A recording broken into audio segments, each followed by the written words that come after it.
గురుభ్యో నమః. హరి ఓం. ఈ వైశాఖ మాసంలో పరిష్కారాలని మనం తెలుసుకుంటున్నాం. అదేవిధంగా ఈ వైశాఖ మాసంలో అందరూ కూడా లక్ష్మీదేవి ఆలయాలు దర్శించండి, అలాగే విష్ణుమూర్తి ఆలయాలు దర్శించండి. ఈరోజు కూడా ఒక మంచి మంత్రం తెలుసుకుందాం. లక్ష్మీదేవిది ఈలోపు మీరు ఏం చేస్తారంటే వీడియోని లైక్ చేయండి, అలాగే మీరు ఏమనుకుంటారో అది కామెంట్ చేయండి. అదేవిధంగా మా ఛానల్ సబ్స్క్రైబ్ చేసుకోండి. ఇక మంత్రము అంటే మనం ఎన్ని ఎక్కువ సార్లు జపిస్తే అంత ఎక్కువ ఫలితాన్ని ఇచ్చేదాన్ని మంత్రము అంటారు. ఏ విషయమైనా సరే, ఏ మంత్రమైనా సరే, ఏదైనా సరే ఒక విషయం గురించి మనం ఎంత ఎక్కువ సార్లు మనం ఆలోచించినా దాని గురించే మనం అలాగా పరితపిస్తూ ఉంటే అది శీఘ్రంగా నెరవేరుతుంది.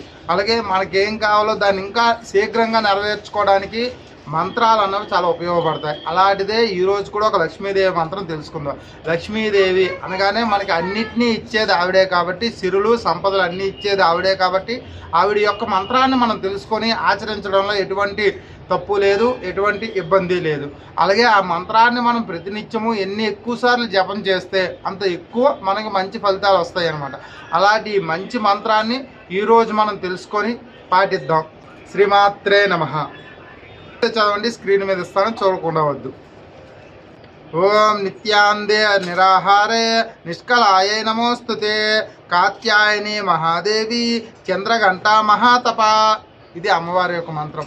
ఈ మంత్రం మనం ప్రతినిత్యము మనం చదివితే మనకున్న శత్రువులందరూ కూడా తొలుగుతారు. అలాగే మంచి ప్రయోజనాలు కలుగుతాయి. మనకి వ్యాపారంలో వృద్ధి చెందుతాము, ఉద్యోగంలో ముందుకు వెళ్తాం. ఇలాంటి మంచి మంత్రము మరోసారి మీకోసం. ఓం నిత్యాందే నిరాహారే నిష్కలాయే నమోస్తుతే కాత్యాయనే మహాదేవి చంద్రఘంటా మహాతప. ఇది ఆవిడే చంద్రఘంట, ఆవిడ నిష్కలాయే అంటే ఎటువంటి కల్మషము లేని మనిషి అనమాట. అలాంటి ఆ అమ్మవారిని మనం ప్రతినిత్యము మనకు కూడా ఎటువంటి కల్మషం లేని కోరికలు కోరుకుంటే అవి శీఘ్రంగా నెరవేరుతాయి. అలాంటి ఈ మంత్రం ప్రతినిత్యము చదువుకుంటారని తెలియజేసుకుంటూ రేపటి వీడియోలో మళ్ళీ కలుసుకుందాం. అంతవరకు సెలవు. శ్రీమాత్రే నమః. జై శ్రీరామ్, జై హింద్.